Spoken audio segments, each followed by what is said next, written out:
Kalau begitu, apakah Yesus pernah mengajarkan agama Kristen? Nggak pernah. Berarti kan nggak pernah. Nggak pernah. Nah, berarti kalau gitu Kristen ini ajaran Yesus atau ajaran Paulus? Ya Paulus. Paulus. Nah. Umi jawabnya, ya Paulus. Assalamualaikum warahmatullahi wabarakatuh. Jumpa kembali bersama channel Adi Reaction Official. Apa kabar teman-teman semua? Semoga teman-teman diberikan selalu kesehatan oleh Allah Subhanahu wa Ta'ala dimanapun kalian berada. Dan terima kasih kepada teman-teman yang masih setia pada channel kami ya. Semoga channel kami selalu memberikan konten-konten yang bermanfaat buat agama dan bangsa negara Indonesia ya, tentunya teman-teman. Nah, pada kesempatan kali ini saya ingin membahas tentang Kristologi Paulus ya, di mana ada satu video yang dilakukan oleh dua narasumber yang menurut saya sangat kredibel ya, yang sudah dimaklumi ya, mungkin khalayak ramai umat Islam pada umumnya sudah tahu ya, sudah mengenal beliau. Yang pertama adalah Bapak Dondi Tan, seorang mualaf, dan satu lagi nih ya, Ibu Irene Handono nih, sebagai tokoh mualaf senior ya. Bahkan ketika dulu ya, mungkin 10 tahun lebih ya, saya telah melihat Bu Irene ini di salah satu majalah Sabili ya, edisi berapa saya lupa itu, tengah diwawancarai oleh Sabili, kenapa beliau menjadi mualaf ya. Dan menarik hingga saat ini, konten beliau, Ibu Irene Handono, mendapat apresiasi oleh khalayak ramai ya, yang sangat bermanfaat. Nah, di sini kita akan bahas mengenai siapakah yang membangun atau yang mengajarkan atau yang mendirikan konsep agama Kristen. Apakah Yesus ataukah Paulus ya, yang dikenal oleh khalayak umat Kristen itu pada umumnya seorang Rasul Paulus ya. Nanti kita akan bahas. Selamat menyaksikan. Yesus sendiri juga tidak pernah mengucapkan kata Kristen. Nggak pernah. Atau mengajarkan agama Kristen. Atau menyebut aku Tuhan, nggak pernah juga. Menyebut aku Tuhan sudah jelas. Tetapi yang jelas, ketika Paulus dan Barnabas dan murid-muridnya 1 tahun di Antioquia, baru mereka disebut Kristen. Berarti kalau begini, pertanyaan Dondi gini, kalau begitu apakah Yesus pernah mengajarkan agama Kristen? Nggak pernah. Berarti kan nggak pernah. Nggak pernah. Nah, berarti kalau gitu Kristen ini ajaran Yesus atau ajaran Paulus? Ya Paulus. Paulus. Nah. Umi jawabnya, ya Paulus. Jadi Kristen itu sebenarnya agamanya Yesus atau agamanya Paulus? Gitu. Menurut Umi gimana? Ya sekarang kalau kita melihat masa dakwah, kalau gereja mengatakan dakwahnya Yesus itu 3 tahun. Ya. Di usia 30 sampai 33. Ya. Habis itu udah nggak ada. Versi mereka katanya dibangkitkan. Berarti nggak ada kan di situ. Ya, berarti nggak ada. Nah kemudian kalau Paulus itu mempunyai jangka waktu yang panjang. Cukup lama. 20 tahunan. Ya. Nah kemudian kalau kita melihat secara seksama, apa aja sih ajarannya Nabi Isa alaihissalam ini? Ya. Nah, yang menarik adalah di dalam kalau bukunya kita ya, di dalam surat Ali Imran ayat ke-50 dikatakan Nabi Isa itu untuk membenarkan Taurat. Membenarkan Taurat. Loh, kenapa Taurat dibenarkan? Ya karena Taurat sudah diubah-ubah. Dan ayat-ayat Allah juga banyak sekali yang menyatakan bahwa mereka senang mengubah-ubah ayat-ayat Allah.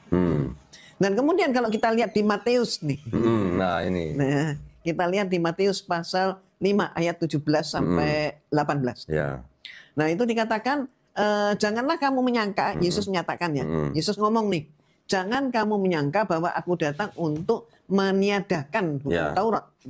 Paulus kan menyatakan Taurat itu sudah mati. Malah ajaran Paulus itu menyatakan sunat atau tidak sunat itu bukan masalah. Justru malah, nah itu terjadi setelah Paulus mengaku bertobat, dia menjadi memberikan ide-ide baru. Yang tadinya Yesus tidak pernah mengajarkan dosa waris, Paulus jadi mengajarkan dosa waris. Dosa yang dilakukan oleh Adam dan Hawa menjalar kepada setiap manusia. Nah, untuk itu Paulus mengatakan bahwa hukum Taurat yang selama ini dia ikuti, dia berani mengatakan sudah dibatalkan dengan matinya Yesus di atas kayu salib. Jadi semua ditimpakan pada Yesus. Ya, jadi kalau Paulus sendiri sunat, Yesus sunat, ketika Paulus sudah mengajarkan bahwa hukum Taurat itu sudah dibatalkan dengan matinya Yesus di atas kayu salib, Paulus jadi bilang berbedanya begini, kamu kalau sunat, matinya Yesus di atas kayu salib malah jadi tidak berguna. Jadi yang berkembang di masyarakat kita, kebanyakan orang Kristen itu tidak bersunat. Kemudian ketika ditanya, kenapa kamu tidak bersunat? Ya, karena sunat itu sudah dibatalkan oleh Paulus. Karena sunat itu adalah budaya Yahudi. Jadi kemudian ya sunat di dalam Kristus. Nah ini betul. Ada istilah sunat di dalam Kristus. Sunat hati. Sunat hati. Jadi fisiknya nggak usah sunat. Makanya orang Kristen juga nggak sunat. Gitu. Tapi kalau perpuluhan ada perpuluhan hati nggak, Umi? Perpuluhan dompet. Kalau sunat ada sunat rohani, perpuluhan ada perpuluhan rohani nggak, Umi? Hatinya ya. Nah nih, kalau di Filipi 3, Paulus bilang, Filipi 3 pasal 4 ya, sekalipun aku juga ada alasan untuk menaruh percaya pada hal-hal lahiriah, jika ada orang lain menyangka dapat menaruh percaya pada hal-hal lahiriah, aku lebih lagi disunat pada hari ke-8 dari bangsa Israel. Jadi Paulus dan Yesus sebenarnya sama-sama disunat pada hari ke-8, karena mereka kan bangsa Israel, bangsa Yahudi. Nah, cuman itu setelah insiden Paulus mengaku melihat cahaya mendengar suara pada waktu dia melakukan perjalanan ke Damsyik, semenjak itulah ajarannya Paulus jadi malah berbeda dengan apa yang dia yakini selama itu. Gitu. Yang diperintahkan Yesus kepada bangsa Israel adalah untuk mengikuti ajaran ahli Taurat dan orang Farisi, artinya mengikuti hukum Taurat. Mengikuti hukum Taurat. Tetapi di Efesus 2 ayat 15, Paulus mengatakan bahwa dengan matinya Yesus di atas kayu salib, hukum Taurat itu sudah dibatalkan. Betul kan, Umi? Berarti kalau begitu kan gimana ya? Berarti kan ada yang baru ya berarti ya? Ya, jadi kan berarti kalau seperti itu sebenarnya Paulus inilah yang membuat cerita-cerita ya tentang kematian Yesus, tentang penebusan dosa ini ya, sehingga dia memunculkan ajaran yang baru. Lah sekarang ini tutuplah gitu kan. Ini tutup, sekarang yang dipakai yang ini aja. Nggak, maksud Doni gini, hukum Taurat itu yang menurunkan siapa kan? Tuhan Yang Maha Esa ya, Umi ya? Ya. Kepada Nabi Musa alaihissalam kan, untuk bangsa Israel kan. Hukum yang diturunkan oleh Tuhan ini di seluruh perjanjian lama kita baca tidak pernah dibatalkan oleh Tuhan itu sendiri. Tidak pernah. Tidak pernah dibatalkan oleh Elohim itu sendiri kan, Umi? Tidak pernah. Kok tiba-tiba ada manusia yang berani membatalkan? Gitu? Ya itu hebatnya, tanda kutipnya. Iya, maksudnya kita fair-fairan aja, kita bukan berarti kita membenci saudara kita, ya, bukan ya? Atau menertawakan. Atau menertawakan enggak. Kita kan membacanya kan secara utuh nih, satu kitab nih. Dalam kitab ini ada perjanjian lama yang kurang lebih tebalnya segini nih. Ini yang tebal ini perjanjian lama, yang tipis perjanjian baru. Di dalam seluruh perjanjian lama ini, yang disebut dengan hukum Taurat itu sudah diturunkan dari Tuhan Yang Maha Esa kepada Nabi Musa untuk bangsa Israel. Di sini tidak pernah dibatalkan oleh yang memberikan hukum Taurat itu.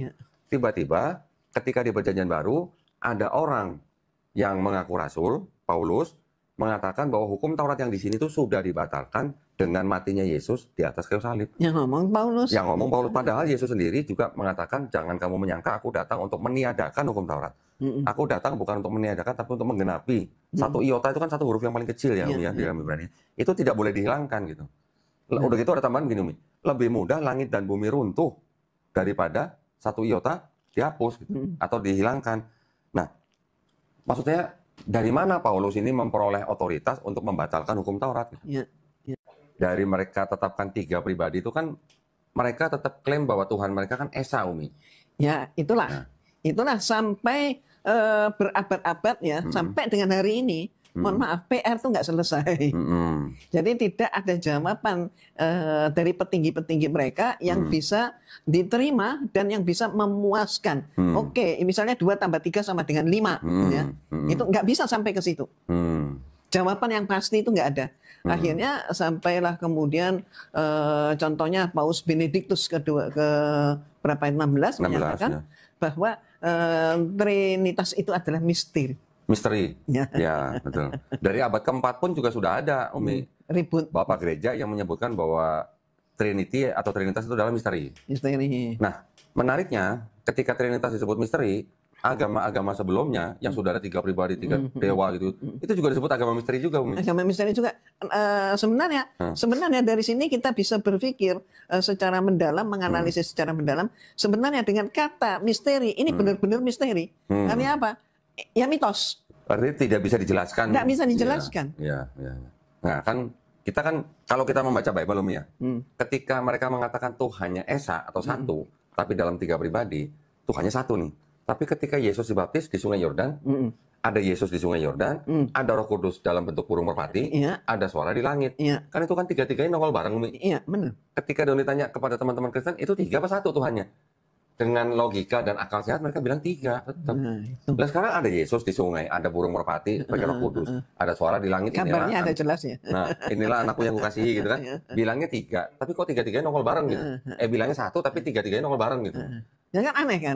Gitu. Jadi kalau dilihat dari tahun pendirian pun lebih akan kelihatan aneh gitu. Ya kita akan tahu bahwa sebenarnya walaupun Paulus dan Yesus itu hidup di dalam zaman yang sama, hanya perbedaan selisih waktu kurang lebih 2 tahun. 2 atau 4 tahun ya Umi ya? 2 atau 4 tahun begitu ya. Yesus lebih muda begitu ya. Tapi mereka berdua ini tidak pernah bersatu. Selalu kalau yang boleh dibilang kalau yang satu ke kanan, yang satu ke kiri. Yang satu ke kanan, yang satu ke kiri. Dan kemudian kita juga di dalam Bible pun tidak pernah dinyatakan bahwa bahwa Paulus itu adalah murid Yesus yang inti. Itu tidak ada. Sama sekali itu tidak ada. Dan Paulus itu kemudian yang ada di dalam Bible menyatakan diri bahwa dia ngaku kalau dia sebagai pencari, penyiksa, pembunuh murid-murid Yesus. Betul. Nah, itu yang dia lakukan. Terus dia melaksanakan yang namanya penobatan. Dan itu terkenal dan sebenarnya bukan itu begitu ya. Kenapa? Karena saksinya pun tidak ada. Tapi keterkaitan Paulus gitu, sampai muncul ini Kristen ini buatan Yesus atau buatan Paulus, itu kita bisa melihat gimana sih sebenarnya Kristen itu ditetapkan. Pertama kali ya. Pertama kalinya. Dan kemudian kita bisa meneliti juga bahwa itu di Kisah Para Rasul ya, maka dinyatakan Paulus, Kisah Para Rasul pasal 11 ayat 26, di mana saat itu Paulus ini berhasil mengajak sebagian daripada murid-murid Nabi Isa yang melalui pendekatan melalui Barnabas, gitu ya. Dan kemudian mereka ini memang selama Nabi Isa ada di tengah-tengah mereka, Nabi Isa melarang mereka untuk keluar dari Yudea. Tapi ini dibawalah ke Antioquia. Antioquia itu sekarang ini ya letaknya di Turki Selatan lah gitu ya. Kalau nggak salah sekarang apa ya? Anatolia. Anatolia ya. Ternyata kata Kristen itu berasal dari sebuah kata Kristianos. Tapi ternyata kalau kita perhatikan lagi, kita zoom, kata Kristianos yang ada di Kodeks Sinaiticus itu ternyata sebenarnya aslinya bukan Kristianos, Umi. Oh, jadi di tip X. Ada yang dihapus. Ada yang dihapus, kemudian bekas hapusannya itu masih kelihatan berbayang gitu. Jadi aslinya sebenarnya huruf eta dihapus sehingga menjadi huruf iota. Jadi sebenarnya artinya tulisan awalnya itu sebenarnya Kristianos, bukan Kristianos. Kristianos itu bukan Kristen. Kristianos itu artinya yang baik gitu. Berubah menjadi Kristianos, diterjemahkan menjadi Christian atau Kristen.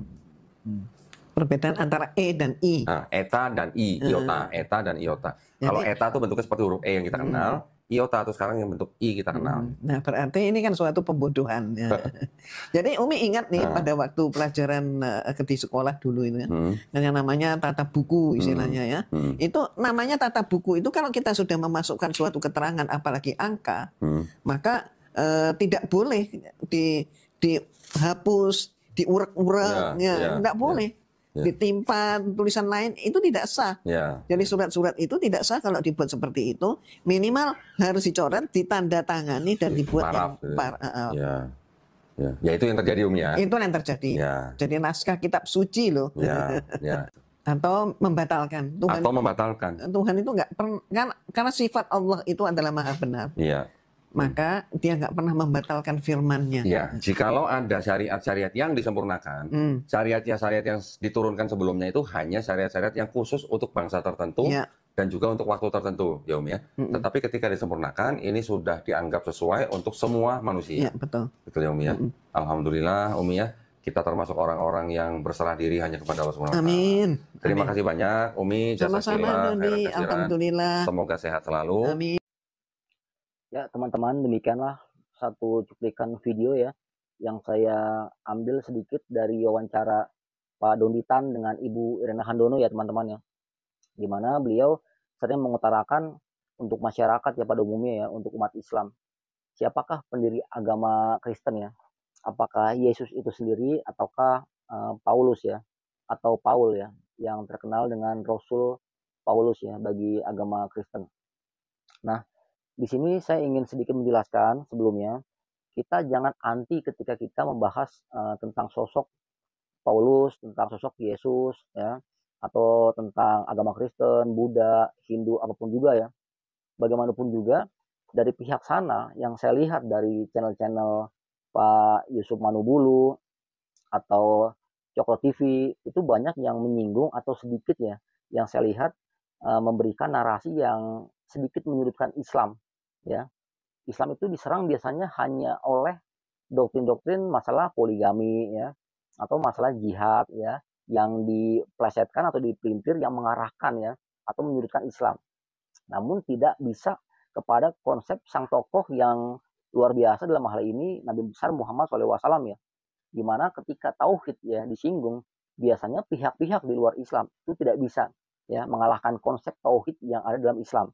Nah, yang diserang biasanya kalau nggak poligami ya Nabi Muhammad atau masalah jihad ya ayat-ayat perang yang di situ biasanya tokoh-tokohnya biasa aja ya nggak bisa dinilai dari sudut pandang akademis ya. Itu yang saya lihat teman-teman ya. Nanti bisa lihat jangan pernah alergi ya. Silakan lihat konten-konten yang banyak sekali itu dari pihak sana ya, pihak Kristen, saudara-saudara kita ya, pihak ya mungkin yang tidak suka sama Islam atau yang ingin mencari kesalahan Islam ya. Nah, di sini mungkin banyak khalayak ramai ya atau umat Islam pada umumnya yang sampai saat ini alergi ya kalau kita bahas masalah agama lain ya. Apalagi seorang tokoh Yesus yang di Kristen itu kan menjadi Tuhan ya bagi mereka. Dan Paul atau Paulus yang menjadi Rasul bagi mereka. Namun dari tinjauan akademis yang saya baca ya teman-teman ya, di sini ada yang menarik untuk mengetahui ya sebagai keilmuan atau sebagai literasi. Kita sebagai umat Muslim nggak usah alergi, karena justru bisa makin memperkuat ya iman kita ya dengan pengetahuan-pengetahuan yang di luar agama kita sendiri ya. Jadi jangan pernah takut atau khawatir ya. Nanti kita takutnya menjadi murtadin atau kita takutnya nanti iman kita lemah. Saya pastikan tidak ya. Justru bisa memperkuat karena bernilai ya akademis dan bernilai untuk diri kita, bahkan memperkuat iman kita. Nah, yang dibahas oleh Ibu Erna Handono dan Pak Donditan itu pun banyak yang saya lihat diulas oleh tokoh-tokoh yang lain ya. Bahkan seorang ulama muda Pak Adi Hidayat juga pernah mengulas masalah Yesus ya, masalah konsep Tuhan ya, Allah bagaimana segala macam ya. Namun di sini saya hati-hati ya. Yang penting tidak menyerang, tidak menghina ya. Hanya reaksi secara positif yang akan ada ilmu di situ ya. Untuk kita semua sebagai bahan pembelajaran ya. Nah, di sini kalau kita lihat ya dari karya tulis Max Damon teman-teman ya, Use God and History ya. Di sini tokoh Paul atau Paulus itu sama dalam tokoh Islam ya Umar bin Khattab ya. Dimana seorang Paulus itu dulu membenci Yesus, dia tinggal di Yerusalem ya, hidup sejaman pada masa Yesus, namun tidak pernah bertemu Yesus. Dan dia membenci Yesus dan menangkap orang pendukung fanatisme dari Yesus Kristus teman-teman. Nah pun begitu dengan Umar bin Khattab, dia dulu pembenci ya Nabi besar Muhammad SAW, namun menjadi pengikut. Nah dalam tinjauan ini dua tokoh itu dikomparasikan sama ya latar belakangnya sejarahnya. Namun yang menarik adalah di sini saya akan ulas biar tidak terjadi fitnah ya untuk teman-teman sekalian bahwa Max Damon beranggapan bahkan menulis bagi orang-orang Kristiani awal ya Yesus adalah anak manusia seperti biasa halnya manusia lainnya. Sedangkan bagi Paulus, Yesus secara substansi adalah Tuhan sendiri. Yesus mengajarkan bila orang ingin mencintai Tuhan, hendaklah ia mencintai manusia. Paulus mengajarkan bahwa untuk mencintai Kristus, seseorang haruslah menyatu dengan dirinya Kristus. Ya.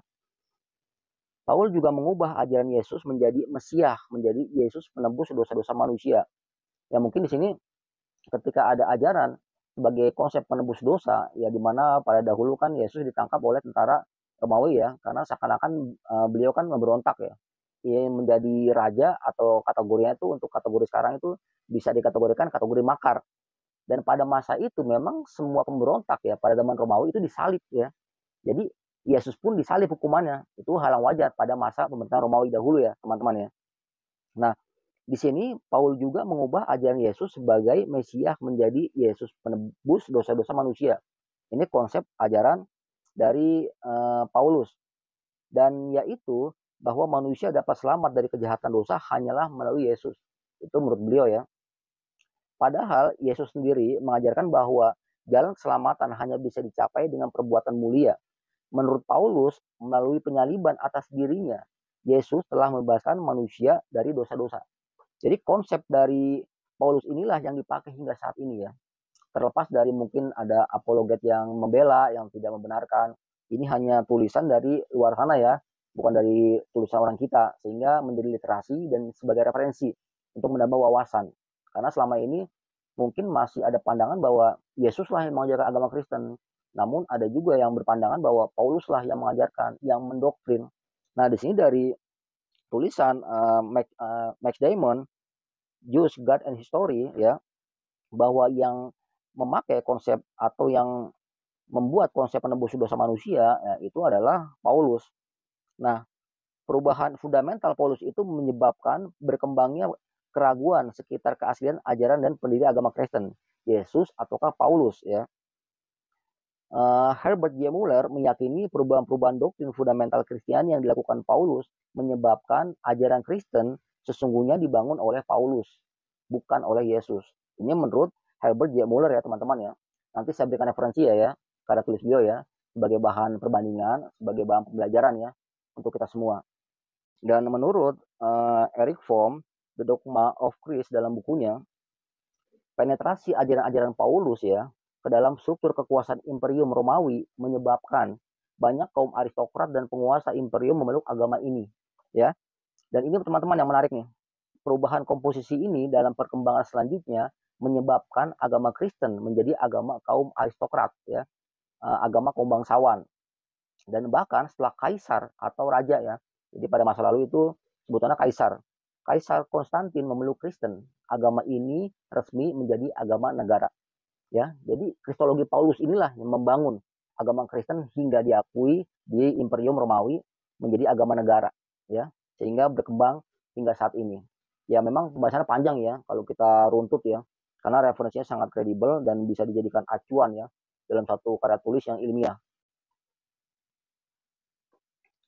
Dan menurut Ahmad Syalabi dalam bukunya Perbandingan Agama Kristen ya, beliau mengatakan perubahan teologis dan doktrin politik Paulus itu telah berhasil menarik simpati penguasa Romawi ya, sejak permulaan abad 4 Masehi ya.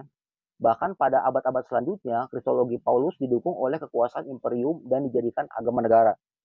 Nah, di sini juga resmi ya, jadi agama negara itu dijadikan karena doktrin dari Paulus ya, yang didukung oleh paham dari Paulus, bukan Yesus.